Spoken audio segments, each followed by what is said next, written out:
Welcome back. We are now on the extended lesson of lesson one. Again, you are establishing this routine of greeting your students individually. Today, you are going to introduce your classroom routine. Your classroom routine should always start with the calendar. They need to learn the days of the week and the months of the year, and you don't want to give them those lists. You do that as homework to enforce the learning, and don't take that for granted. Oh, they should know this by now. No, they don't. We are dealing with newcomers here, right? It's best to introduce those in context. So when they know that this is part of the routine, they are put on the spot and they have to learn.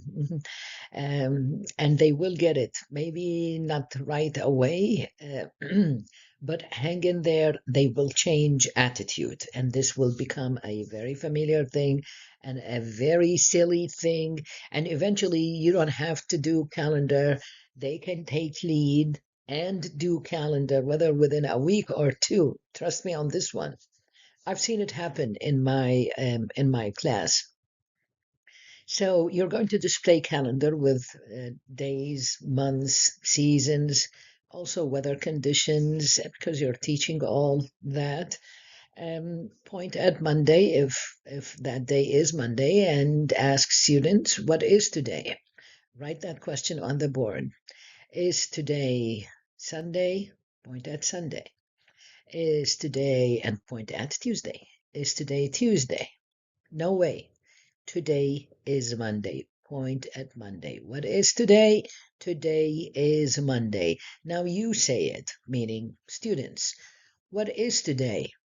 Even if they say what is today, and now you know they didn't get the question right. So just say, all right, say again. And if they don't know the word say, I usually just do that. Say, say. Okay. So once you gesture it, now you don't have to say it. You can just say, your turn, Monday, and they'll say Monday. And if they don't get it the first time, you do that again, ask them again. If they still don't get it, move on, teach them something else, and get back to this say again, and they'll get the cue. So you're going to practice the same circling technique, but not verbatim, okay? Because you are not teaching them a story per se. You are introducing days of the week, months of the year, weather, seasons, calendar. Um, with that being said, you are still keeping in mind, it's the we do, you do, I do. So we do, that's you and the students, and you may need extra time for the we do at your initial stages of teaching beginners. Because remember, you are really the source of comprehensible input. So it's okay for you to do most of the talking because they need to hear it. And the more they hear it, the more they understand. It resonates with them. It's in their subconscious. So give it time and it will come out at some point for you. Uh, then from the weather, again, you're going to provide some visuals, and I provided some visuals for you. They're not really the best. Um, I suggest you either buy a calendar or you come up with your own. Sometimes I find that buying things to display like visuals in my classroom is by far cheaper when I to buy than to do, unless there are things that are not available out there. You know that. Pinterest is full of ideas. You may be surprised at what you would land on when you do your research there. I know I stole a lot of ideas from Pinterest myself. Okay, so with that being said, we are going to finish this section of calendar, again, ask students what is one thing you learned today. Ask someone else, how about you? Did you learn something different? If they say, no, I didn't, okay, then what did you learn today? You tell me. You know, put them on the spot. You have to. That's your way of, challenging them to speak. Who can tell me what are the days of the week? Who can tell me what is today and what is tomorrow? And then you can always leave on a note of wonder. How about the day after tomorrow? Because this is something you're going to introduce to them at later on. Okay. In the next part of your lesson, you are going to do some math. So remember the chart that you did on the first day with the love and like, what students love, what students like, including yourself, of course. You're going to use that data to make this chart. Um, okay, the explanation of the chart and how to utilize it is embedded in this document. Feel free to, of course, tweak it, make it your own, use a different chart. There are so many possibilities for you to do so. Again, you are going to use the data to introduce new vocabulary. What is greater than, less than?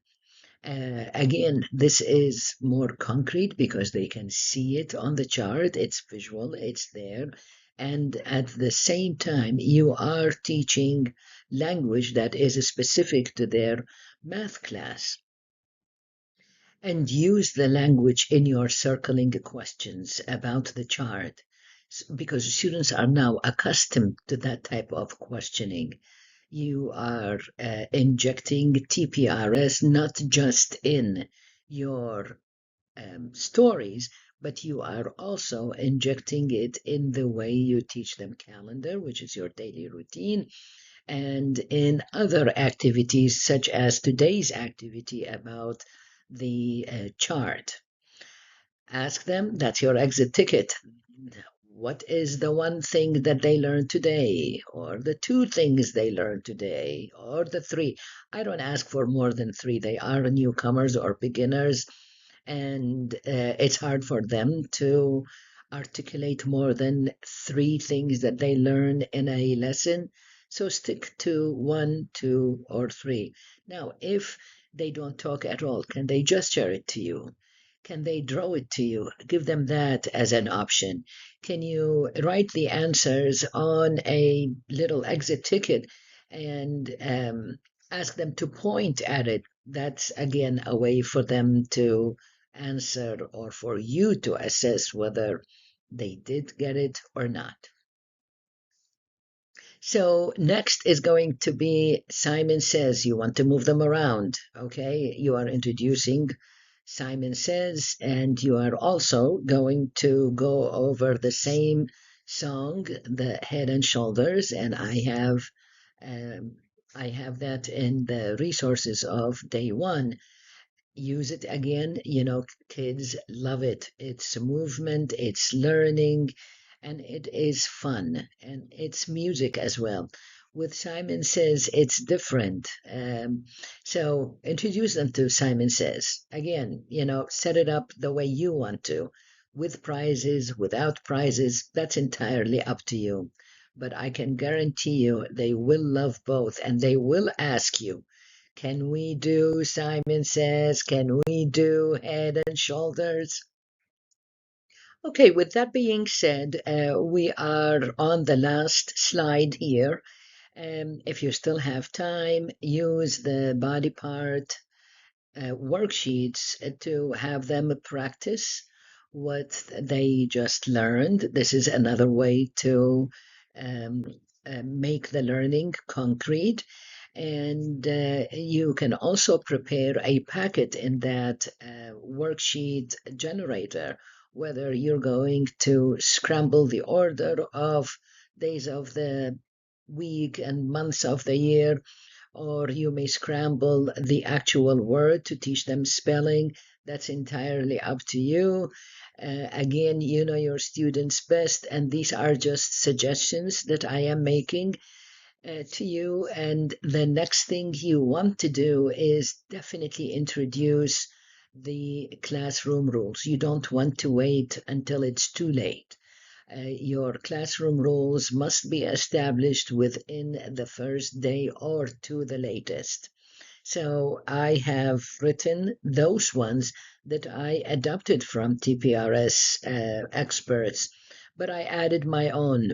For example, be kind to yourself and others, mind your own business.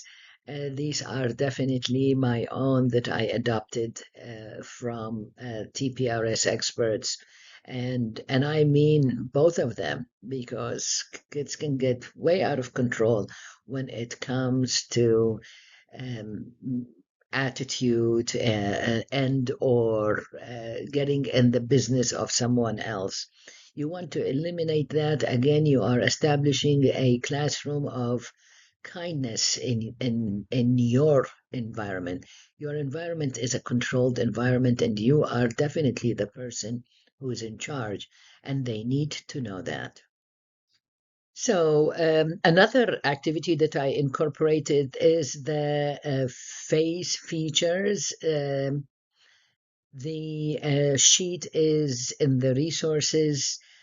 This is just something to inspire you, whether you want to do something else, you want to tweak it, you want to find an online resource and have them use the smart board, whether you have a different game for face features, all that is okay, but they are still learning something new about themselves, meaning, you know, the body parts and how to identify them.